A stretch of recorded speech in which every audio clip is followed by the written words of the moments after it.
Então, isso é importante, assim, conhecer essas normas, por isso que eu trouxe aí de forma muito resumida as bases jurídicas da nossa atividade. Pode passar, Marcela, por favor. É, e aí, para vocês para que vocês tenham uma compreensão melhor sobre o tema, né? Eu falei que a atividade extrajudicial, né, de cartório, ela é uma atividade que é pública e que ela é delegada a um particular, que exerce em caráter privado. Então, o serviço público exercido em caráter privado. E aí surge a primeira dúvida, mas espera aí, se é um serviço público que é exercido em caráter privado, eu vou aplicar normas de direito público ou normas de direito privado? E todo esse início que eu estou fazendo, essa parte introdutória, ela vai ser importante para vocês compreenderem o raciocínio mais à frente do que eu vou falar. Mas, afinal, direito público ou direito privado? Vai depender. Se eu estou tratando da atividade fim, eu vou aplicar regras de direito público. Então, por exemplo, eu sou oficial de registro. Se eu não vou fazer um registro de nascimento, eu vou ter que seguir normas de direito público, certo? Se eu for fazer um reconhecimento de filiação socioafetiva, eu tenho que seguir normas de direito público. Mas se eu estou contratando um preposto, se eu estou alugando um prédio para funcionar o cartório, se eu estou comprando computador, isso tudo se aplica a norma de direito privado, atividade meio. Então, atividade meio, norma de direito privado. Eu não preciso fazer uma licitação para comprar material para o meu cartório. Eu não preciso fazer um concurso público para contratar o pessoal, certo? Então, normas de direito privado para atividade meio. Para atividade fim, normas de direito público. E quais os princípios aplicáveis na atividade fim? Na atividade fim, eu trouxe alguns exemplos aí de princípios gerais que são aplicados no direito público, né? Aqueles lá, legalidade, que tem no artigo 37 caput da Constituição, né? Legalidade, impessoalidade, moralidade, publicidade, eficiência. Existem outros, por exemplo, motivação, né? Então, legalidade, o oficial, ele não pode fazer, igual ao particular, tudo que a lei não proíbe, não. O oficial só pode fazer aquilo que a lei autoriza, tá bom? Então, a legalidade do oficial é aplicada ao oficial. Impessoalidade, o oficial ele não pode praticar um ato, por exemplo, do seu cônjuge, relacionado ao seu cônjuge. Um tabelião não pode fazer uma escritura, uma procuração, por exemplo, do seu cônjuge, ou no parente seu próximo, tá? Então, para isso precisa ser um preposto, um substituto, alguém para fazer. Moralidade. O oficial de registro ele está sujeito, por exemplo, a responder por improbidade administrativa. Se aplica a lei de improbidade administrativa. Publicidade. O próprio termo da nossa atividade fala registros públicos, os atos são públicos, né? E aí, só para questão doutrinária, existe uma publicidade estática e publicidade dinâmica. A publicidade estática é aquela publicidade, os livros ficam no cartório, né? E eles são públicos, estão lá disponíveis. Aí você só, boa tarde. Você solicita uma certidão e aquilo é dado publicidade. E eficiência. A eficiência também é um dever do oficial. Lá na Lei 8935, que eu mencionei no primeiro slide, que trata dos deveres, né, trata das bases jurídicas, Lei de Notários e Registradores, vai dizer que o artigo 30, inciso segundo ou terceiro, vai dizer que o oficial ele tem um dever de agir com urbanidade, eficiência e presteza, certo? Então, a eficiência é importante, por isso que a questão dos prazos, o oficial tem que observar, é importante que a defensoria saiba disso, saiba quais são os deveres dos oficiais, para que possa, em determinado momento, se for necessário, exigir que seja cumprida a lei, né? E regras e princípios específicos da atividade, né, que vocês não são muito acostumados com a nomenclatura. Por exemplo, o princípio da instância ou rogação. Na nossa atividade, via de regra, o oficial ele não faz nada de ofício. Tudo ele precisa ser provocado. Então, esse princípio da instância ou rogação, ele fala que a parte, o interessado, o usuário, ele precisa solicitar, fazer um requerimento de um ato, né, ou vem uma ordem judicial, ou vem um ofício da Defensoria Pública, para que a gente possa praticar o ato. Essa é a regra. Existem algumas exceções, mas a regra é essa. Princípio da territorialidade, né?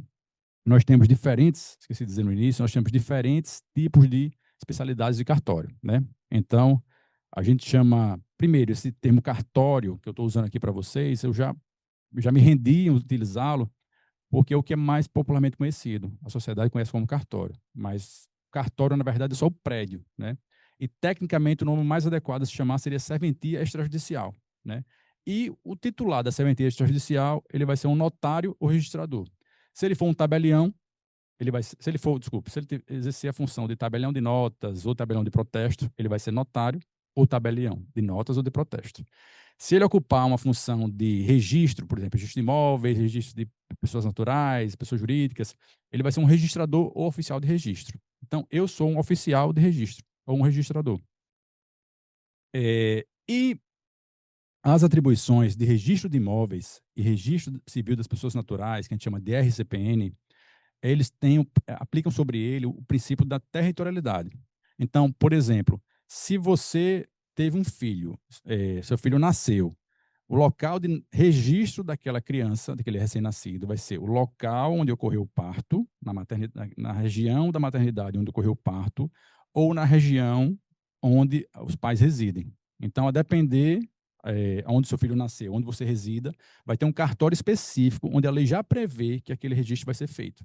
Isso se aplica tanto, o princípio da territorialidade se aplica tanto para registro civil das pessoas naturais, quanto para registro de imóveis. Registro de imóveis tem uma matrícula, cada imóvel tem uma matrícula como se fosse um CPF. Então, qualquer questão relacionada àquele imóvel, com aquela matrícula, ele vai estar no livro de um determinado cartório de registro de imóveis. Tanto faz você fazer uma compra e venda lá do outro lado da cidade. Na hora do registro, vai ter que ir naquele cartório. Não importa se você adora. Não, vamos supor que você faleceu lá na. Você faleceu, não, vou dar um exemplo. Alguém faleceu na Paralela, né? E você reside na Barra, né? Um parente seu faleceu na Paralela. E só que essa pessoa reside na Barra. Vai ter um cartório competente, né? Que vai ser ou o local do óbito ou o local da residência do falecido. Então, o princípio da territorialidade se aplica a registro civil e a registro de imóveis. Segurança jurídica, que é o princípio basilar da nossa atividade, só que como todos sabemos, não existe princípio absoluto. Então, apesar de alguns doutrinadores falar em princípio de segurança jurídica como algo absoluto, um princípio mãe, não existe princípio absoluto. Quando se trata de princípio, sempre a gente lida com a questão da ponderação entre princípios. Então, vou dar um exemplo aqui. Registro tardio. Registro tardio de nascimento é quando a pessoa não tem registro de nascimento e às vezes já tem 18, 19, 20, 70 anos, como eu já peguei um caso de uma senhora cega de 70 anos que não tinha registro de nascimento e não conseguia sequer ir no posto de saúde ser atendida. E a senhora procurou a gente lá para ser atendida, já com uma situação bem difícil, e nós conseguimos resolver o problema dela em uma semana, do registro tardio dela em uma semana. Eu não tinha, e nenhum oficial tem, é impossível você ter segurança jurídica, a 100% de segurança jurídica, que aquela pessoa não tem um registro qualquer em qualquer lugar do Brasil. Ela poderia ter registrado no Acre, no Amazonas, no Rio Grande do Sul, qualquer lugar, e não teria como ter 100% de certeza. Ainda o nosso sistema ainda não permite. O que é que eu fiz? Eu ponderei, fiz um exercício de ponderação entre segurança jurídica e dignidade da pessoa humana. Pessoa já com 70 anos, idosa, cega, sem conseguir atendimento, cheia de problemas de saúde, né? Então, digamos assim, amenizei o peso da segurança jurídica em privilégio da dignidade da pessoa humana e emiti um registro de nascimento para aquela senhora. Obviamente, eu segui um procedimento, que existe um procedimento para isso. Caso a própria norma prevê, caso essa senhora ela tenha um registro anterior e em algum momento isso venha a ser descoberto, não tem problema, cancela o registro mais novo, porque eu não posso deixar essa senhora sem registro. Situação semelhante aconteceu com a mãe, já grávida, liga a diretora da maternidade, fala, Carlos, pelo amor de Deus, eu preciso fazer aqui o pré-natal da senhora, a criança vai nascer, eu preciso dar um atendimento e eu não consigo, ela não tem registro. Aí não tem problema, a gente conseguiu resolver em uma semana, pensando no melhor interesse daquele nascituro, né? Depois o recém-nascido. E registramos a mãe e o filho logo de uma vez. Então, princípio de segurança jurídica. Princípio da veracidade registral é o princípio que fala que o que acontece na vida, digamos assim, no nosso cotidiano, na nossa realidade, precisa estar representado no registro. É interessante a interpretação desse registro. Uma vez eu conversei até com a doutora Cristina sobre isso. Antigamente, na questão dos transgêneros, né, se negava a possibilidade de alteração no registro dos transgêneros, dizendo o seguinte, eu não posso, porque aquela pessoa tem um sexo biológico, eu não posso dizer que agora ele nasceu com sexo biológico masculino, eu não posso dizer agora que agora é mulher no registro, porque isso vai ferir a veracidade registral. Hoje em dia, o entendimento é o contrário. Se é uma pessoa transgênero que se identifica como mulher ou como homem, de acordo com o gênero que ela se identifica, isso precisa ser espelhado no registro. Essa informação precisa constar no seu registro civil para que ela possa exercer seus direitos em sua plenitude. Princípio da unicidade da nota devolutiva, vocês vão entender mais à frente quando eu falar nota devolutiva. Mas aqui, a nota devolutiva é quando alguém procura algum serviço do cartório, o oficial nega. E ele não pode ficar negando a conta gotas. Hoje eu nego por isso, aí você volta amanhã, eu nego por outro. Então precisa ser tudo de uma vez, precisa da unicidade da nota devolutiva. Marcelo, pode passar, por gentileza. Eu trouxe aí, para fechar a parte de teoria geral, essa questão do procedimento de dúvida, para vocês entenderem como funcionam os procedimentos em geral no cartório. Como é que funciona um procedimento geral no cartório? A pessoa vai ao cartório, eu falei para vocês do princípio da instância, a rogação, precisa ter um requerimento, alguém precisa pedir alguma coisa. Esse requerimento pode ser um mandado judicial, como eu falei, pode ser um requerimento da própria Defensoria Pública, pode ser do próprio registrado. Faz um requerimento no cartório, no balcão do cartório. O balcão do cartório, hoje que eu falo, assim, hoje pode ser de forma remota também. Quando esse requerimento chega para o oficial ele tem o dever de realizar uma qualificação registral. Essa qualificação registral nada mais é do que um exame de legalidade. Eu vou analisar aquele documento que a gente chama de título, eu vou analisar aquele título e vou ver se ele está apto legalmente a ingressar no registro. Se eu achar que está tudo em ordem, aquele documento está de acordo com a legislação, a minha qualificação vai ser positiva e eu vou lavrar o ato. Mas se eu achar que tem alguma pendência, a minha qualificação vai ser negativa e eu vou ter que emitir uma nota devolutiva, certo? Essa nota devolutiva, primeiro, regras de direito público, então ela tem que observar o princípio da publicidade. Eu estou dando uma nota do que eu estou negando e eu tenho que motivar aquilo. Isso é importante porque muitos colegas não fazem. Muitos colegas não dão publicidade e motivam o ato da negativa. E o usuário, e muitas vezes vai ser a Defensoria Pública, vai ficar sem conseguir resolver o problema. Como é que eu nego algo apenas de boca? Falo assim, mas eu lembro na época, muitos anos atrás, quando eu advogava, eu ia em alguma repartição pública e eu pedi algum documento em relação ao meu cliente porque estava sendo negado. E o funcionário dizia, não, não posso, só meu chefe e tal. Não, mas você está me negando, você tem que me dar por escrito, vai poder entrar com ação judicial para poder defender meu cliente. Então, assim, é obrigado a emitir um documento que legalmente se chama nota devolutiva. Isso vai estar lá no artigo 198 e seguintes da Lei 6.015, a Lei de Registros Públicos. Então, o oficial ele tem que dar publicidade. Essa publicidade se dá através da nota devolutiva. Essa nota devolutiva ela tem que ser motivada. Dizer com base em qual lei, jurisprudência, eu estou negando aquele ato. Isso é um dever do oficial. Ele não pode não fazer isso, certo? Então, lá no 935, artigo 30, vai dizer que é um dever do oficial emitir nota devolutiva. Com base na nota devolutiva, o usuário ele pode, de repente o oficial fala, ó, tá faltando uma certidão aqui, é uma exigência, ele apresenta as exigências. E o usuário ele pode cumprir aquela exigência. Ah, tudo bem, você está dizendo que minha certidão está desatualizada, eu vou atrás de uma certidão atualizada, está aqui a certidão atualizada. Lembrando, para eu pedir uma certidão atualizada, eu tenho que dizer com base em que eu estou pedindo. Qual lei que eu estou pedindo? Qual a norma? Tudo bem. O usuário foi e cumpriu a exigência. Cumpriu a exigência, laboratório do ato. Mas o usuário ele pode discordar do oficial. Você não concorda, não. Ou você está pedindo uma coisa que para mim é impossível. Você está pedindo aqui, eu estou fazendo aqui um inventário do meu pai, está pedindo um CPF. Na época não exigia, meu pai não tinha CPF e tal, e como é que eu vou fazer? Não tem como fazer. Caso chegue nesse ponto que haja um impasse entre o oficial e o usuário ele pode solicitar ao oficial que suscite dúvida para o juiz. Então, vamos lá. Primeiro, o usuário apresentou um requerimento, o oficial fez a qualificação registral, que é o exame de legalidade, emitiu uma nota devolutiva. O usuário pegou a nota devolutiva, não concordou e ele requer ao oficial. Oficial, eu requeiro que você suscite dúvida ao juiz. Não é o usuário que suscita dúvida ao juiz, em regra. A regra legal é que o usuário ele só suscita que o oficial suscite dúvida ao juiz. Ele requer, oficial, eu quero que você suscite dúvida ao juiz. O oficial vai fazer uma suscitação de dúvida, um documento chamado suscitação de dúvida e vai encaminhar para o juiz. E vai, obviamente, intimar o usuário dessas informações para que ele também se possa manifestar lá. Né? Ó, tá aqui os termos da suscitação de dúvida e você tem 15 dias para você impugnar lá perante o Poder Judiciário. Isso vai tramitar no Poder Judiciário, aqui em Salvador, na Vara de Justiça Públicos, né? No interior, geralmente é perante o diretor do fórum, que é o juiz corregedor permanente, vai ter parecer do Ministério Público e no final o juiz vai decidir. Se o juiz decidir que a dúvida é procedente, ele vai estar dando razão para o oficial. e o ato não vai ser praticado. O oficial vai devolver o título e a pessoa vai seguir.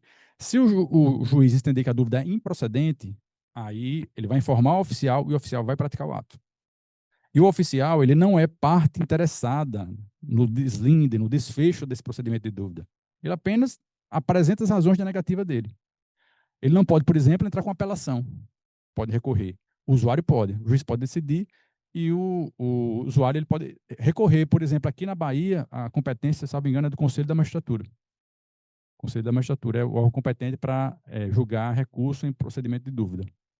Então, assim, eu queria só que vocês entendessem isso, porque é muito comum que muitos oficiais eles negam, assim, simplesmente, no linguajar popular, negam de boca, de forma verbal, não fundamentam, não publicizam, né? Por isso que é importante vocês entenderem, e quando a gente trata de atividade fim, se aplica as regras de direito público, ou seja, principalmente publicidade e motivação, né? Doutora Cristina pediu aqui para fazer uma pergunta, eu vou passar o microfone para você, porque tem colegas que estão assistindo, tá? Remotamente, eu vou passar para você, você faz a pergunta. Não, é só essa questão da suscitação de dúvida, que é com que eu trabalho diretamente, porque a vara de registro público é a única em Salvador, então, geralmente, acontece comigo isso, de vir a suscitação de dúvida e, por exemplo, semana passada, foi procedente para o oficial e eu tive que recorrer para o assistido. Então, a gente recorre mesmo com uma apelação, mas vai normal para os desembargadores. Eu não acho que é para o Conselho da Magistratura, não. Eu nunca tive a preocupação de observar isso, porque, como eu disse, o oficial ele não tem, digamos assim, interesse, ele não é parte legítima para apelar. Mas isso tem nas normas estaduais. Eu vou pesquisar e depois eu me comprometo a depois até mandar para a doutora Mariana essa informação, que eu vou mandar um outro material também para você, aí pedir para compartilhar com vocês também, para você. Mas a cada estado muda. Pode ser que, por como é um procedimento, Tina, ele não é um procedimento de contencioso. Então, é um procedimento administrativo, jurisdição voluntária. Então, salvo engano, tá? Ele vai para desembargadores, mas que compõem o Conselho da Magistratura. Depois eu confirmo essa informação, tá bom? Mas, assim, pessoal, queria que vocês entendessem isso. Para mim, essa parte aqui, esse gráficozinho, já peço desculpa por estar muito feio, assim, porque eu não tenho muita habilidade, mas era para tentar que vocês facilitar a compreensão do fluxo de como se dá o procedimento de dúvida. Eu falei aqui que o usuário ele não requer diretamente o juiz. Essa é o que está na lei, tá? Ele não requer diretamente o juiz, ele requer que o oficial suscite dúvida ao juiz. Mas, doutrinariamente, e as normas dos estados, os códigos de normas estaduais, muitos deles, e aqui da Bahia é o caso, costuma autorizar a dúvida inversa. O que é a dúvida inversa? É quando o usuário ele não vai ao oficial e solicita que o oficial suscite dúvida ao juiz corregedor permanente. Ele mesmo vai ao juiz corregedor permanente e faz uma suscitação de dúvida inversa. Nesse caso, o juiz vai intimar o oficial para que ele se manifeste, porque ele devolveu o título e etc. Tá? O STJ, ele considera a suscitação de dúvida inversa ilegal, mas a maioria dos códigos de normas dos estados autoriza. Então, hoje é essa situação, tá bom? Pode passar, Marcelo. Vamos entrar agora no tema específico da aula. Eu queria dar essa introdução para vocês contextualizarem, tá? Essa aula aqui, pelo menos assim, eu espero que seja uma aula rápida, porque eu acho que hoje em dia, cada vez mais, a gente tem privilegiado os conteúdos mais as coisas mais rápidas, com mais objetividade, então é isso que eu vou tentar fazer com vocês aqui. Relembrando, né, doutora Mariana, pensando na questão da proximidade do Dia dos Pais, surgiu essa ideia que eu achei brilhante, né, de trazer um pouco, mas espera aí, todo mundo fala da filiação biológica, mas e a socioafetiva, tá, como funciona?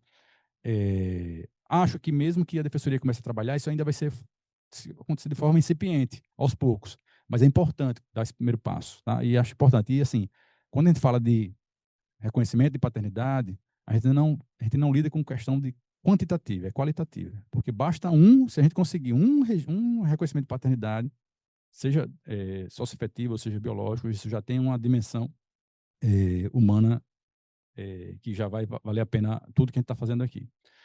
Primeiro, vamos falar da competência, tá? Então, a filiação, o procedimento extrajudicial do reconhecimento da filiação socioafetiva, certo? Ele é um procedimento que ele é feito no cartório, dentro daquela perspectiva da desjudicialização.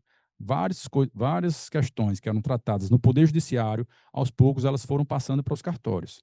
E isso é um exemplo, tá? A gente já tem exemplo de divórcio consensual, de inventário, de alteração de pronome e gênero, de mudança de nome. E mais um exemplo, a filiação socioafetiva. Era um procedimento que era feito no Poder Judiciário e hoje é autorizado a fazer nos cartórios, tá? Então, assim, a competência, como eu falei que tem vários tipos de especialidades de cartório, para qual cartório competente? É o Registro Civil das Pessoas Naturais, o RCPN, tá? Então, essa competência é do oficial. E aí, desde o início dos primeiros cursos que eu tive a oportunidade de estar aqui na Defensoria Pública, eu lembro que quando teve a alteração, a lei, o provimento que previu a alteração de pronome e gênero, né, o provimento. Chega, Tina, qual é o provimento? Não, 63 só efetivo. Tem um branco agora. E aí, 73. Provimento 73 de 2018, assim que ele entrou em vigor, a Defensoria Pública ela começou a preparar mutirões de alteração de pronome e gênero. E ela fazia um mutirão, e a gente até então não estava sabendo, acho que o primeiro mutirão a gente não ficou sabendo. De repente começou a chegar no cartório esses pedidos de alteração de pronome e gênero. E os cartórios começaram a negar. Começaram a negar. E a Defensoria Pública, mas peraí, você está negando. Você está negando? Não, porque isso aí é uma atribuição do cartório. Tem que passar aqui por agente e tal. E no início a Defensoria não entendia, né? E a Defensoria falava, não, mas eu tenho fé pública. E a gente explicava, não, mas existe uma diferença de fé pública e atribuição. Nós também temos fé pública, mas não temos a atribuição da Defensoria Pública, nem de outros órgãos. Mas é uma questão de atribuição. Por que isso é importante? Por causa da questão da responsabilidade.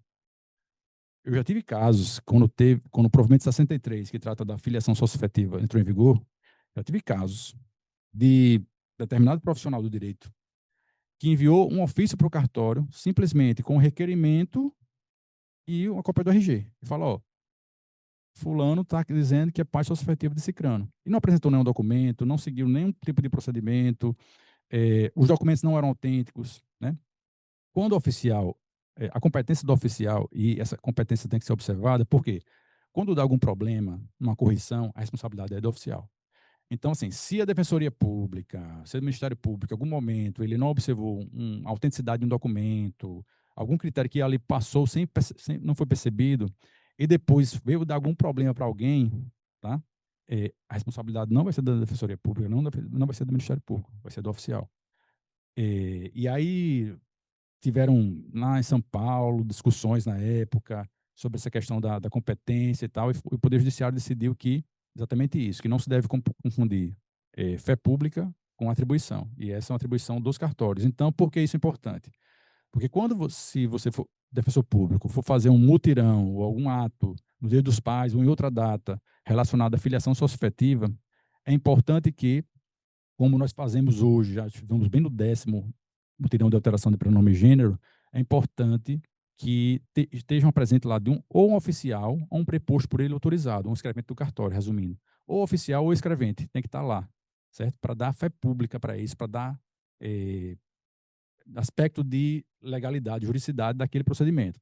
Então é importante isso.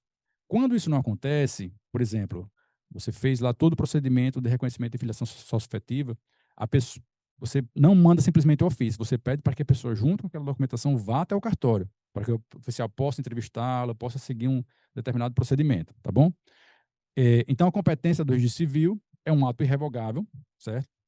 É importante isso ser dito na hora lá que a pessoa está solicitando, que é um ato irrevogável, salvo, só pode ser revogado por uma decisão judicial, nessas hipóteses aí de vício de vontade, fraude, simulação, tá?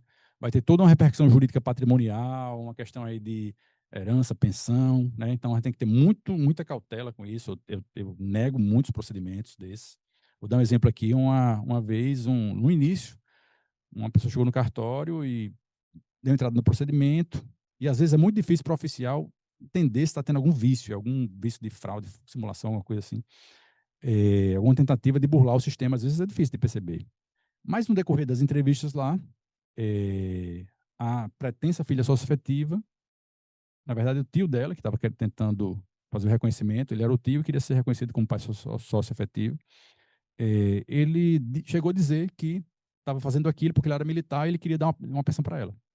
Ou seja, efetivamente não era pai socioafetivo. Ele queria utilizar a norma, os instrumentos jurídicos para chegar a um fim que não era assim a intenção do legislador. Então, nesse caso, eu barrei. Tem muitos casos desses. Então, tem que ter esse critério, né? Não pode ter uma ação judicial correndo, se tiver uma ação judicial tem que ser suspensa, etc. Existe um requerimento para isso, eu já antecipo aqui, que eu falei que vou deixar o material com a doutora Mariana, não hoje, que eu não tive tempo, mas até sexta-feira eu envio, com modelos de requerimentos, os modelos dos termos porque a gente faz inquirição, né, dos depoimentos dos requerentes de testemunhas, porque você faz uma adaptação aí para a defensoria e disponibiliza para quem tiver interesse, né? Mas vamos lá. Vamos tratar do reconhecimento da filiação socioafetiva no cartório, tá? E aí, requisitos, tá? Primeiro falar do critério etário, tá? O pretenso pai ou mãe socioafetiva, ele tem que ter pelo menos 18 anos de idade, certo? Tem que ter pelo menos 18 anos de idade. E aí eu já vou dizer que ele nunca vai ter 18 anos de idade. Por quê? Porque ele vai ter que ter uma diferença mínima, eu já estou antecipando ali para o item C, uma diferença mínima de 16 anos. E a idade mínima para ser registrado em cartórios são 12 anos. Né? Então ele sempre vai ter aí pelo menos 12 mais 18, me ajuda aí na matemática, 30 anos. Então, pelo menos 30 anos vai ser a idade do pretenso pai ou mãe socioafetiva, porque ele tem que ter uma diferença para o filho ou filha de pelo menos 16 anos. E esse filho ou filha, ele tem que ter pelo menos 12 anos para ser feito no procedimento extrajudicial. Fora isso, pessoal, pode acontecer, mas tem que ser judicialmente. Né? Eu estou falando aqui apenas da parte extrajudicial. O primeiro provimento que foi editado foi o 63. No 63, ele não tinha esse limite temporal de 12 anos. Abaixo de 12 a gente fazia também. Mas, em 2019, houve uma alteração e o provimento 83 ele estabeleceu essa régua aí de 12 anos. Tá? Então, no mínimo 12 anos para o filho, no mínimo 18 anos para o pai, no mínimo 30 anos, aqui pela matemática que a gente fez, né? E uma diferença mínima de idade de 16 anos entre pai e filho. Critério parental, tá? Quem não pode reconhecer um pretenso filho ou filha socioafetiva, tá? Não pode. Irmãos entre si, não pode, certo? E ascendentes, certo? Extrajudicialmente, existem decisões do STJ que permitem o reconhecimento avô-engo, de avós, tá? Avós, teve um caso, por exemplo, de uma mãe que foi violentada, né? E não tinha condições de cuidar do filho, nasceu uma criança, e não tinha condições, ela não tinha a menor condição de cuidar dos filhos, e quem cuidou a vida toda foram os avós. Em determinada idade, ela completou 18 anos, 12 anos de idade, eu não lembro qual a idade, aí os avós pediram para ser reconhecidos como pais socioafetivos daquela criança, que efetivamente eles eram os pais que criaram. Inclusive, essa criança, esse jovem, referia eles como pais mesmo, pelo nome do pai. Então, assim, mas os avós ainda, no cenário extrajudicial, não é possível. Eu acho que isso tende a mudar. A tendência é que possa permitir também avós. E outra coisa, por exemplo, não é avô, mas ele é companheiro da avó. Ele pode ser reconhecido? Essa é uma questão polêmica. Eu confesso que eu já autorizei um determinado caso e eu fiz uma instrução processual, porque a gente atua como um juiz mesmo nesse caso. Eu fiz toda uma instrução, colhi depoimentos, provas, fotos, documentos, mostrando que o companheiro da avó, aquele jovem ali tratava ele como pai, chamava de pai, se referia como pai. Esse suposto pai pagava a escola desde muito cedo, assumia as prestações, participava de reunião na escola. Então eu via que havia todos os elementos ali. E eu, peraí, a norma ela fala que eu não posso irmãos e ascendentes entre si. Ele é digamos assim, um namorado da avó, um companheiro da avó, não tem nada oficial. Eu vou autorizar. Princípio da legalidade, eu vou autorizar. Passou pelo Ministério Público, o Ministério Público deu um parecer favorável também e deu certo, nós fizemos, tá? Porque não havia uma vedação expressa, tá? Mas você percebam como é uma questão que às vezes depende muito da interpretação do oficial. Pode passar, Marcelo, por favor. O provimento 63, que é 2017, ele dizia que poderia haver reconhecimento socioafetivo, mas ele não falava muito sobre a necessidade da apuração do estado de posse de filho, que é o vínculo oficial verificar se realmente é um vínculo de filiação socioafetiva. A gente havia uma lacuna em relação a isso. E os oficiais, desde o início, começaram a exigir isso, mas não tinha isso expresso. Só em 2019, com o provimento 83, é que trouxe expressa a previsão da necessidade de se observar os critérios se realmente é um vínculo de filiação socioafetiva, se está configurado naquela relação, tá? Então, o estado de posse de filho, tá? Ele o oficial precisa verificar a questão da relação pública e se é pública e, digamos assim, estável, né? Tratamento e fama, que a gente fala. O oficial precisa ver isso para isso. Publicamente, as pessoas veem como eles se tratam e é visto pela sociedade como pai e filho, por exemplo. Eu vou falar pai e filho para não ficar o tempo todo falando pai e mãe, tá? Mas entenda como mãe também. Pai e filho, tal, eles se tratam publicamente com isso, precisa ser provado através de documentos, através de depoimentos. As coisas precisam estar numa única direção, tá? Então, o oficial ele é obrigado a pegar o declaramento, a declaração dos requerentes e testemunhas, tá? Existe um modelo do CNJ, de requerimento do CNJ, que já é um requerimento padrão, que não tem nenhum tipo de declaração ali, basicamente, só as declarações pro forma, dizendo que não tem processo, que reconhece que é algo que não é reversível e etc., mas não fala nenhum tipo de declaração da relação dos requerentes, pai e filho sócio-afetivo, tá? Então, assim, mesmo com esse requerimento lá no cartório, eu faço questão de tomar o depoimento do pai sócio-afetivo e do filho sócio-afetivo, tá? Para saber, cada um tem que contar a mesma história, saber mais ou menos como começou, como foi essa relação e tal, não só das testemunhas, tá? E testemunhas é muito comum também chegar aqueles carimbos com assinaturas embaixo. O mesmo depoimento, um carimbo, uma testemunha, e não passando pelo cartório. Eles já mandam, eu disse, não, eu quero ouvir. Eu quero ouvir aqui no cartório, eu quero entrevistar para saber, cada um vai contar uma história aqui, porque duas testemunhas, duas testemunhas. E comprovação através de documentos, tá? Antigamente a norma não previa quais são os documentos, mas a partir de 2019 passou a prever. Pode passar, Marcelo. Esse daí ficou, Marcelo até me orientou. Na próxima vez não deixe itálico, mas porque foi uma citação, eu coloquei itálico, eu peço desculpas, porque fica difícil de ler. Mas isso aí é um rol exemplificativo que consta expressamente na norma, tá? No artigo 506, parágrafo 2º do Código Nacional de Normas. Ele vai dizer o seguinte: o requerente demonstrará a afetividade por todos os meios em direito admitidos, bem como por documentos tais como. Então, é exemplificativo, não é isso não é um rol taxativo.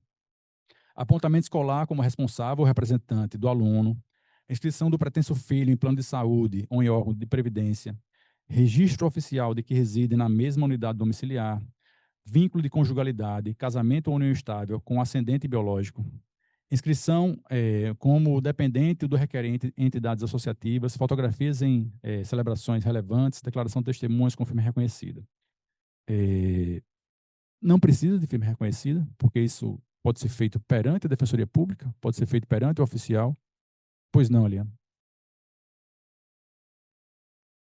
Vamos lá. Para quem está assistindo de forma remota, a pergunta da Eliana é se essa documentação ela faz diferença se ela foi emitida há pouco tempo, por exemplo, um histórico escolar, uma declaração de bancária, um comprovante que a pessoa é seu dependente, um imposto de renda, por exemplo, se isso faz diferença se foi emitido recentemente ou se precisa de algum tempo. Não existe, a sua pergunta é muito interessante, porque assim, não existe um tempo mínimo, certo? Legal, tem que ter pelo menos caracterizado 2 anos, 3 anos, 4 anos, 5, não tem. Não existe esse tempo mínimo para que seja caracterizado esse vínculo de filiação socioafetiva. Então, o critério é subjetivo, já adianto que o critério é subjetivo. Agora, isso é levado em conta, sim, pelo oficial, porque se eles apresentam, por exemplo, todas essas documentações que eu falei aí, coisas, dizendo que compareceu na escola, eu vou comprovar que no depoimento ele fala que desde os 8 anos da criança, que a gente já está com 18, desde os 8 anos eu compareço na escola, pago as coisas e tal, mas chega lá no cartório, junta no mês passado só. É como se estivesse preparando só para fazer no cartório, entendeu? Então, isso não é uma prova assim, que me convence muito. Então, é importante a questão das fotografias, mostrando que ele, desde mais novo, estava acompanhando, documentos um pouco mais antigos, isso ajuda no convencimento, porque o oficial, ele, nesse procedimento específico, ele atua como juiz mesmo, porque é uma questão subjetiva, é juízo de valor, não é um critério objetivo, é um critério subjetivo. Então, assim, confesso, tem colegas que fazem de qualquer forma. Fazem de qualquer forma. Chegou lá, fazem, não estão nem aí. Mas eu me preocupo com isso, porque eu sei dos efeitos que isso vai repercutir para toda a sociedade. Então, essa documentação um pouco mais antiga, ela ajuda no convencimento, tá?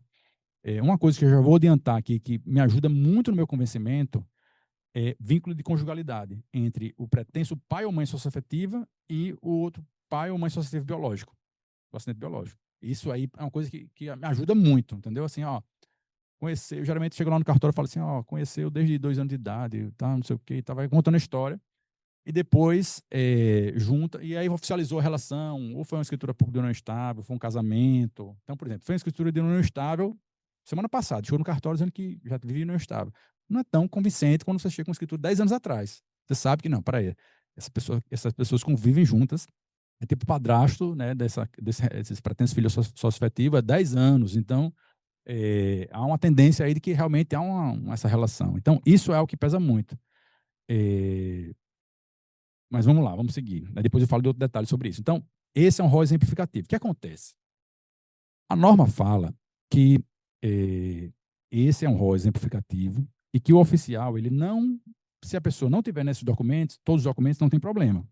O oficial pode reconhecer mesmo que não tenha esses documentos, até porque é muito difícil. Eu nunca vi nenhum caso de ter todos esses documentos. Geralmente tem um ou dois ou três. E aí, o oficial ele pode deferir o reconhecimento. Agora, ele precisa dizer como ele começou disso. Motivação, princípio da motivação. Ele precisa dizer, peraí, oficial, você pode até fazer, mas você precisa justificar, fundamentar. Por quê? E isso é muito sério, porque às vezes pode ter repercussões, por exemplo, sucessórias, e aí vai ter um outro parente que pode questionar. Não, peraí, houve uma fraude lá, e o oficial não observou. Cadê a decisão motivando? Foi com base em quê e tal, né? Então é importante. Pode passar, Marcelo. É, No momento do requerimento, certo? Se o filho for maior de idade, certo? Não precisa da assinatura dos ascendentes, do pai e da mãe, não precisa, tá? Mas se o filho for menor de idade, assina ele, ou seja, se ele tiver de 12 a 18, de 12 a 17, não está completado 18 anos ainda, ele assina e os pais precisam anuir. Os pais biológicos precisam assinar também, tá bom? Essa anuência ela é feita também perante o registro civil. Já tive um caso de um pai que morava em Brasília, e aí ele deu anuência através de escritura pública lá em Brasília, ou seja, um ato de fé pública, para um tabelião e tal. Mandou para cá. Eu achei que já tinha formado o vínculo ali, porque era uma coisa antiga e tal. Tem todos os elementos que eu falei para vocês. Ia deferir e pedir o parecer do Ministério Público, que era uma pessoa menor de idade, de uns 15 anos de idade, mais ou menos. Eu pedi um parecer do Ministério Público. A promotora aqui disse, não, tem que ser, a lei fala registro civil. Então, ele tem que comparecer perante um registro civil lá de Brasília, fazer o procedimento lá de reconhecimento, tipo um documento apartado e enviar para você, certo? Então, ela se apegou nessa questão do ter que passar pelo registro civil, para você ver como isso assim, é forte mesmo, eles observam muito essa questão. Eu tinha entendido ali que o pai estava ali declarando por escritura pública, para mim já supria a minha, assim, o requisito legal do pai estar no indo, mas ela entendeu que, além disso, como a norma, ela foi bem no critério positivo mesmo, como a norma exige que seja perante o registro civil, e aí eu expliquei lá, a pessoa foi e apresentou. E aí o que acontece? Eu pulei uma parte aqui, acho que todos, ou a maioria conhece aqui, mas existe uma central nacional, que a gente chama de CRC, que elas interligam os cartórios do registro civil. Então, vamos supor que a doutora Mariana está no Dia dos Pais aqui em Salvador, na véspera do Dia dos Pais, fazendo um procedimento desse, né? De um reconhecimento socioafetivo, só que a pessoa é registrada em São Paulo. Não tem problema. A gente pode fazer todo por aqui, e depois manda lá para São Paulo, o colega lá, ele vai analisar, então tudo ok, ele vai fazer o reconhecimento lá, vai fazer a verbação. Então, assim, essa comunicação que eu falei, daqui para São Paulo, era feita através da central da CRC, tá bom? E vamos lá. Quando teve uma discussão, a discussão é a seguinte, mas peraí, a lei exige, se for menor de 18 anos de idade, a lei exige que a anuência dos pais. Mas se um pai tiver falecido, que é muito comum, acontece. Mas se um dos pais for falecido, e aí, discutiu-se isso. E aí, em 2022, teve a primeira jornada de direito notarial registral do Conselho da Justiça Federal, foi lá em Recife, e foi aprovado o enunciado 06, né? Que diz o seguinte: se um dos pais for falecido, não precisa da anuência dele, porque a ideia é mais respeitar o poder familiar. Então, se o poder familiar, se a pessoa faleceu, não tem como exercer aquele poder familiar. Então, o entendimento hoje que se aplica, prevalece é esse. Se um dos pais for falecido, não precisa, obviamente, da anuência. Mas se um dos pais for ausente, por que a questão da ausência? Tá? Porque quando a gente vai fazer uma escritura pública de emancipação, existe um entendimento que quando um dos pais é ausente, o tabelião ele pode fazer, né, foi comprovado aquela ausência, o tabelião pode fazer com apenas um dos pais. Assinou ali e emancipou o filho. Nesse caso, não. Nesse caso, não. Nesse caso, só se for o óbito mesmo. O óbito autoriza. Teve uma consulta do CNJ, essa consulta aí, que foi 2023, mas ela saiu no final do ano passado, um ano atrás, mais ou menos. Há um ano atrás, a questão foi o seguinte: a Corregedoria de Santa Catarina, ela falou, CNJ, não tendo a anuência dos pais, certo? Não, se não, no caso lá, não teve a anuência dos pais. O oficial, ele deu uma devolutiva. O juiz pode suprir isso numa suscitação de dúvida? Ao entendimento do CNJ, dessa consulta, ele disse, não. Não, porque essa matéria é uma matéria, como ele é menor de idade, é da vara da infância. Então, como não teve a anuência dos pais, ou seja, não foi respeitado o poder familiar, isso vai ter que ser analisado, esse suprimento judicial vai ter que ser analisado pela equipe pela jurisdição da vara da infância, juiz lá, que tem uma equipe disciplinar, pode fazer um estudo mais aprofundado e tal. Isso é um fato que é bem polêmico, porque geralmente tudo que o oficial devolve, que é da competência do oficial, é decidido pelo juiz corregedor permanente. Então, esse aí foi um caso de que, apesar do oficial ter a competência para analisar, o CNJ disse que, uma vez que o oficial devolveu, o juiz ele não tinha essa competência para revisar esse ato, digamos assim. Isso deveria ir para a infância e juventude. Tá bom? Só uma curiosidade que eu trouxe aí para vocês. Tá? Anteriormente, aí, porque fica consta a verbação do registro na certidão, aí é possível fazer. Isso, é possível, sim. Porque a ideia exatamente é proteger o poder familiar, né? Respeitar o poder familiar. Boa pergunta. Pode passar. Pode ser feito reconhecimento em testamento ou inventário, certo? A própria Código de Normas Nacional vai dizer que em ato de última vontade pode ser feito o reconhecimento. Agora, vai ter que passar por todo o procedimento no justiça civil. Testemunha, documento, tudo, tá? Ele pode reconhecer, mas esse ato dele vai ser válido. Então, por exemplo, pode ser feito uma verbação pós-morte? Pode. Ele manifestou em vida através de um ato de última vontade. Inventário. A pessoa pode ser feito um reconhecimento dos demais herdeiros, assim como existe na união estável, dos herdeiros poderem, no inventário, reconhecer a companheira como união estável. Será que eles podem reconhecer um novo herdeiro ali como filho socioafetivo? Atualmente, não, mas existe um enunciado do IBDFAM que diz que pode. Mas esse enunciado do IBDFAM ele não tem essa força vinculante. A gente não, no cartório, a gente não autoriza. Não autoriza. Eu sou bem criterioso nessa questão dos sócios afetivos, né? Porque tem muita tentativa de fraude mesmo, muita tentativa de fraude, questão de pensão, as repercussões aí de sucessões. Pois é, pois é. Menor de idade, sim, parecer do Ministério Público, tá? A norma fala que o procedimento de filiação socioafetiva, tá? Depois que o oficial faz toda a qualificação registral, que ele analisa, colhe todos os depoimentos, e ele se convence de que aquele ato ali deve ser deferido, antes do deferimento, ele caminha para o Ministério Público para parecer, certo? Se o Ministério Público der um parecer favorável, ele realiza o ato. Se o Ministério Público der um parecer desfavorável, ele não tem mais o que fazer, ele arquiva, tem que arquivar. A pessoa vai ter que buscar o Poder Judiciário depois.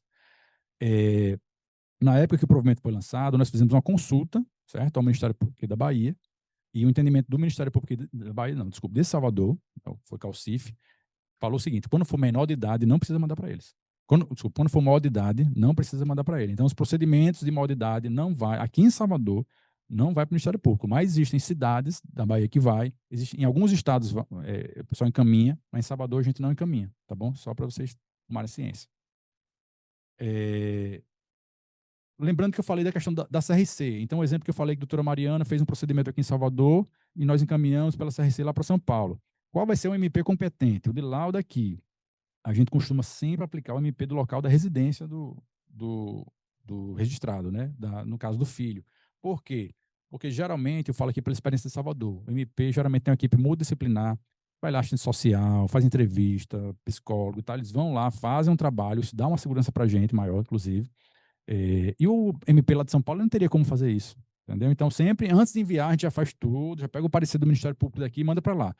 Quando é o contrário, quando chega para mim aqui, eu sou o registro de nascimento é no meu cartório, vem lá o procedimento todinho para averbar sem o parecer do Ministério Público, eu não mando para o Ministério Público, não. Eu devolvo, dou uma nota devolutiva para que eles peguem o parecer do MP de lá. Porque fica muito complicado a gente aqui só analisando documento. Pode até ser que o Ministério Público analise o documento e diga, eu entendo que sim. Mas seguindo o rito, assim, a praxe do Ministério Público de Salvador, que geralmente vai no local, tem assistente social, faz um trabalho, eu sempre peço para que esse parecer já venha de lá também. O ISOF. Peraí, deixa eu chegar o microfone aí para você, para o pessoal que está assistindo poder. Obrigada. Eu queria saber quem decide essa questão de menor, maior de idade. É cada Ministério Público que tem o poder de decidir e pode mudar através do tempo, tipo assim. Quem é do... No Brasil, Defensoria Pública, Ministério Público, Poder Judiciário, Extrajudicial, nós temos autonomia. Né? Então, assim, cada comarca, o promotor ele vai ter autonomia de entender se deve ou não, né? Existem orientações, né? Uma resolução do Conselho Nacional do Ministério Público que foi o que lastreou, foi o que fundamentou a posição do Ministério Público de Salvador. Ele fez com base numa norma nacional. Mas existem promotores de determinadas comarcas que entendem que não, que, né, em qualquer situação precisa do parecer do Ministério Público. Eu coloquei ali, pessoal, impossibilidade do reconhecimento bilateral extrajudicialmente, tá? O provimento 63, ele não limitava. Então, às vezes chegava lá o pai e a mãe querendo fazer o reconhecimento socioafetivo, e a gente autorizava. Aí ficava lá no registro 2 pais e 2 mães, porque o reconhecimento da filiação socioafetiva, ele não exclui a paternidade biológica. Então fica lá 3 pais, por exemplo. 3 pais, eu digo assim, 2 pais e uma mãe, pode ser 3 pais, pode ser 3 mães, pode ser mais 3 pessoas no campo de filiação. No provimento 63 de 2017, no provimento 63 de 2017, não limitava. Então, chegava lá 2 pais e 2 mães e ficavam lá no registro 4 pessoas, 2 pais e 2 mães, certo? A partir de 2019, com o provimento 83, o CNJ deu um freio de arrumação nisso e disse, opa, peraí, só pode 1. No máximo 3, digamos assim. Ou vai ser um pai que vai reconhecer, ou vai uma mãe que vai reconhecer, certo? E na época, acho que era Humberto Martins, o Corregedor Nacional de Justiça, ele dizia que permitir que fosse feito o reconhecimento bilateral seria como fosse pedalar, digamos assim, um termo, não lembro qual termo que ele utilizou, mas seria assim, driblar a lei da adoção, certo? Então, esse foi o argumento dele. Aí, o que acontece? Assim, o grande dilema que eu tenho hoje no cartório, e eu nego muito por isso, chega lá uma pessoa e fala assim, ó, eu não sou casado, nem vivo com a mãe desse jovem aqui. Mas ela, tipo, era uma secretária da minha casa, e eu passei a cuidar, tal. Eu sou casado há 40 anos e tal, e vai contando a história. Aí conta, junta foto, junta documento que comprova a questão financeira, junta tudo. Só não tem a questão da conjugalidade. Você lembra que eu falei lá atrás que para mim era importante? Não tem nada. Aí mas peraí, o senhor é casado? Sou. E o senhor está querendo fazer reconhecimento socioafetivo dessa pessoa? Tô. E ele vive há 30 anos com você, mas vive também com sua esposa, não vive? Aí eu fico naquele dilema, mas será que você não está burlando, querendo dizer só um, para poder fazer extrajudicial, para não ter que submeter ao Poder Judiciário? Então, eu confesso que hoje esse é um dilema, eu nego muitos casos assim, mas é um dilema que eu vivo, assim, até que ponto, se a pessoa chegar lá, ela pode ter a faculdade de escolher omitir essa informação. Pois é, eu tive 2 casos. Eu tive um caso que... Peraí, fala no microfone aí para a pessoa entender. Se não precisaria da anuência do cônjuge, né? Nesses casos de um só do casal querer fazer o reconhecimento, porque vai implicar na questão sucessória aí, né? Ainda mais se tiverem filhos comuns. A norma não exige. Mesmo os maiores de idade, quando não tem cônjuge, vamos ver que houve uma relação de conjugalidade, né? E mesmo no caso de maior de idade, quando não, que a norma expressamente ela fala, não precisa da anuência dos ascendentes. Eu vou voltar para depois vou dar um passo atrás para chegar no segundo. Mesmo nos casos lá onde fala assim, ó, é maior de idade, só precisa a pessoa que está reconhecendo e o reconhecido assinar. Não precisa dos ascendentes. Mesmo nesses casos, que a norma prevê expressamente, ainda há risco de problema sucessório, né? Porque pode ser que os ascendentes ali, pode ser que teve uma fraude para tirar o direito dos ascendentes. Uma pessoa que não deixou filho, seria os ascendentes ali, não tem cônjuge, entendeu? Então seria aquela regra, esqueci o nome agora da ordem de vocação hereditária, né? Poderia ser quebrada de forma fraudulenta. Então, assim, existe sim esse risco, tá? Caso isso seja comprovado, então, assim, o cônjuge, no exemplo que eu dei, o cônjuge ele não precisa ser ouvido, a norma não solicita, não exige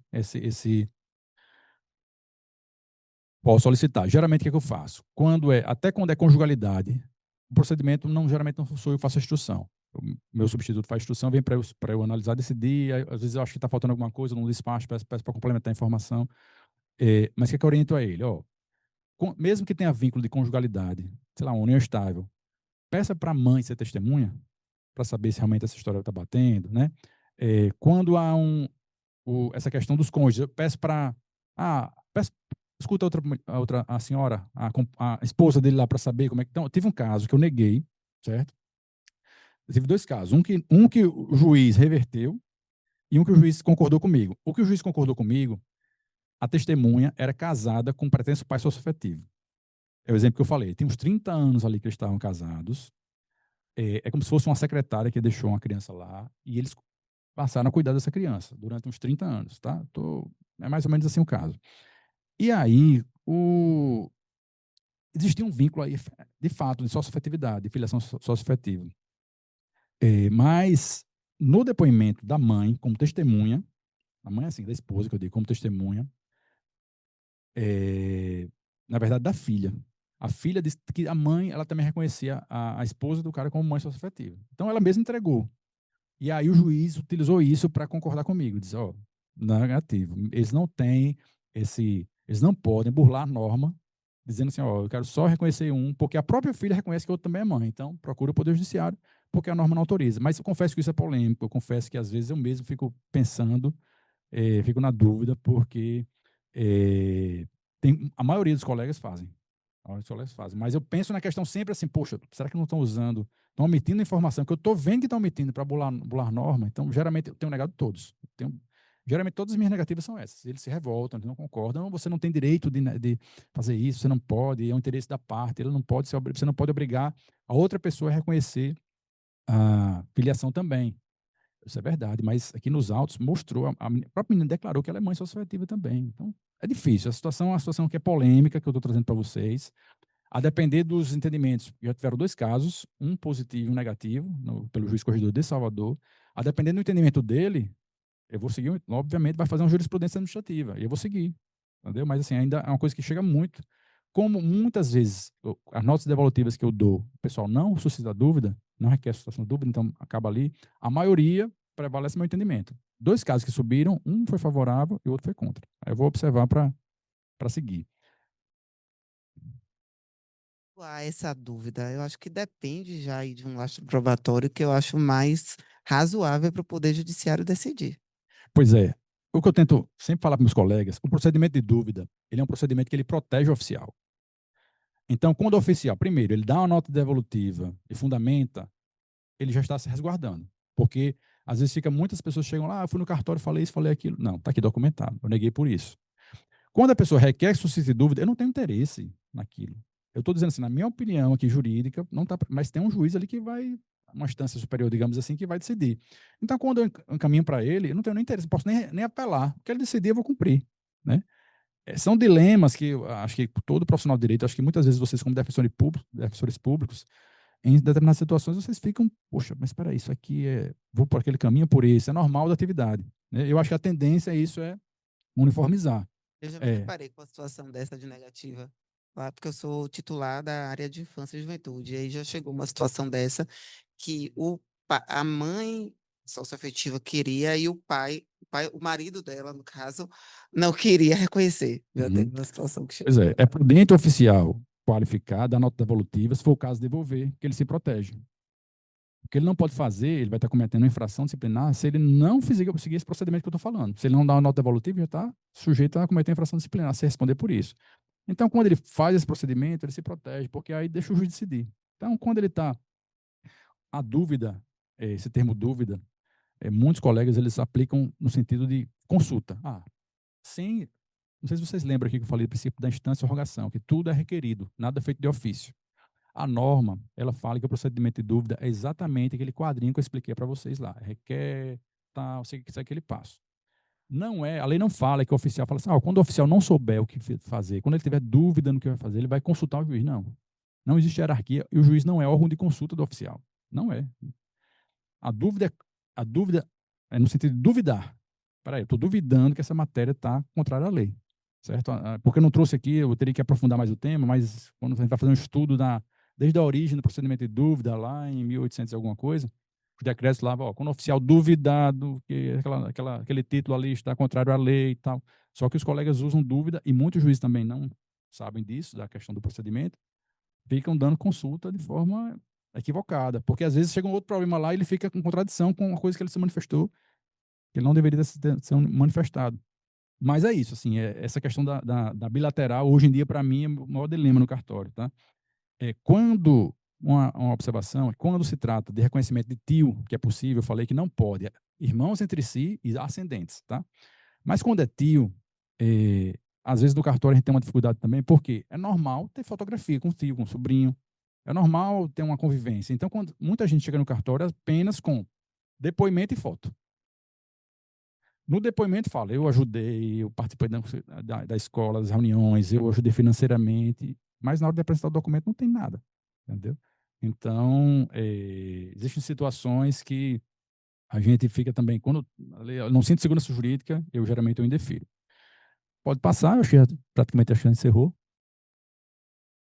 Então é isso, eu agradeço, espero não ter sido muito longo, nem muito cansativo. E fico aqui à disposição para perguntas, seja remota ou presencial, fiquem à vontade. Doutora Mariana, eu queria mais uma vez agradecer a oportunidade, tá? Para mim é um prazer poder estar aqui com vocês, de verdade, falar da atividade extrajudicial. A gente sabe que, como eu falei no início, é uma atividade ainda que é pouco conhecida, e essa aproximação da defensoria com os cartórios, eu acho que nos ajuda, entendeu? Acho que nos ajuda, e conte sempre conosco, sempre que precisar. Eu vou mandar para você depois os modelos dos requerimentos, para que possa, de alguma forma, ajudar. Eu acho que, assim como existe um mutirão de alteração de pronome e gênero, pode, daqui a um tempo, a gente fazer um mutirão para reconhecimento socioafetivo. É uma iniciativa inédita da Defensoria Pública e eu parabenizo vocês e a todos e agradeço a todos pela paciência. Tá bom? Obrigado. Quando o adolescente possui um guardião, ainda precisa da anuência dos pais, essa questão de guardião é a questão da tomada de decisão apoiada, né? Eu acho que é esse caso que ela está falando. Nesse caso, a própria norma prevê que não, que na verdade, sim, assim, precisa da anuência dos pais se for menor de idade, tá? Guardião, tá falando de guarda, né? Sim, a guarda. É porque é o seguinte, a guarda. Aí vocês vão me ajudar aí, tá? A guarda, ela não necessariamente ela afasta o poder familiar. Vamos pensar aqui, porque existem tipos de guarda, né, doutora Mariana? Me ajude aí. Por exemplo, o avô está com a guarda. Será que isso afasta o poder familiar do pai ou da mãe? Né? Então, pois é. Então, assim, eu acho que é melhor seguir a literalidade da norma e exigir anuência, porque vai repercutir, como a gente comentou aqui na questão. Isso. Eu acho, inclusive, que eu já dei uma decisão nesse sentido. Eu acho que já teve um caso desse lá no cartório e eu decidi dessa forma. Dúvida. O doutor Carlos informou a possibilidade de realizar o procedimento em estado distinto de onde foi realizado o registrado, pois poderá ser realizado o envio via CRC. Isso é possível pela via gratuita? A minha dúvida é porque já tivemos negativa sobre a alegação da impossibilidade do procedimento. Muito bacana essa pergunta. A gente tem tentado, eu faço parte, a doutora Mariana aqui na minha apresentação falou, um RCPN. O que é um RCPN? É o Operador Nacional do Registro Civil. Hoje em dia existe o operador do imóveis, do Registro Civil, e eu sou membro da diretoria desse operador nacional. Sempre foi uma pretensão e um desejo nosso permitir que os atos pela CRC sejam praticados de forma gratuita. Qual é a nossa dificuldade? Eu estou sendo aqui muito sincero e muito abrindo meu coração para vocês. Infelizmente, há muita tentativa de fraude. E é muito difícil para o oficial identificar isso. Vou dar exemplo. Já tive casos no cartório que a pessoa... Porque quando você vai casar, se você não tiver condições de pagar o casamento é de graça. E eu já tive casos no cartório de pessoas, servidores públicos, que ganham 14 mil reais dizendo que não tem condições de pagar. E eu só descobri porque eu consegui entrar no portal de transparência e verifiquei o salário da pessoa e neguei, né? Então, assim, mas quando a pessoa declara, se eu não tiver elementos mínimos para verificar, eu não consigo negar. Eu não consigo negar. Passa muita coisa que eu não nego.